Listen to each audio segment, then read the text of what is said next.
म्हटलं की हिंदू नववर्षाची सुरुवात ही पाडव्यापासून होते।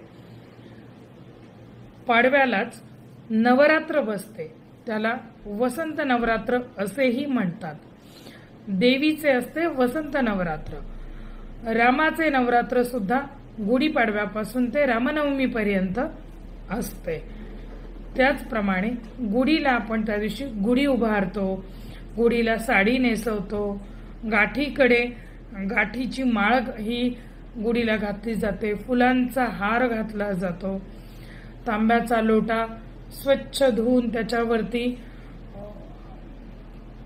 ओम काढून किंवा स्वस्तिक काढून आणि बाजूला 5 टिपके कुंकवाचे ओढून आपण तो कलश गुढीवरती लावतो। पण लक्षात घ्या, गुढीला जी साडी घालतो ती कोरी असावी, शक्यतो घरातील महिलेनी नेसलेली नसावी। गुढीची साडी उतरवल्यानंतर घरातील महिला ती प्रसाद स्वरूप नेसू शकता, पण आपण नेसलेली साडी कधीही गुढीला लावू नका, चुकूनही ही चूक करू नका, ते अशुभ मानलं गेलेलं आहे। त्यामुळे कोरी साडी असावी या गोष्टीची काळजी घ्या। आंब्याचा टहाळा, त्याचप्रमाणे कडुलिंबाची पानं ज्याला बारीक बारीक फुलं आलेली असतात, अशी कडुलिंबाचा सुद्धा एक टहाळा गुढीला लावला जातो।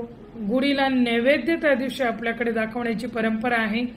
गुढीला औक्षण करावे, नैवेद्य दाखवावा, नारळ फोडावा।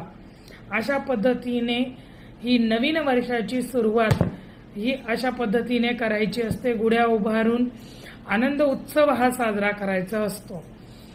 नवीन वर्षाची सुरुवात असल्यामुळे गावागावामध्ये प्रभात फेऱ्या निघतात, मिरवणुका निघतात, जल्लोषामध्ये पारंपरिक वाद्यांमध्ये नवीन वर्षाची सुरुवात होते। तर त्या दिवशी देवदर्शन जरूर घ्यावे। अशा पद्धतीने गुढीपाडवा साजरा करावा। जय भवानी, जय जगदंब। 30 एप्रिल रोजी गुढीपाडवा आहे।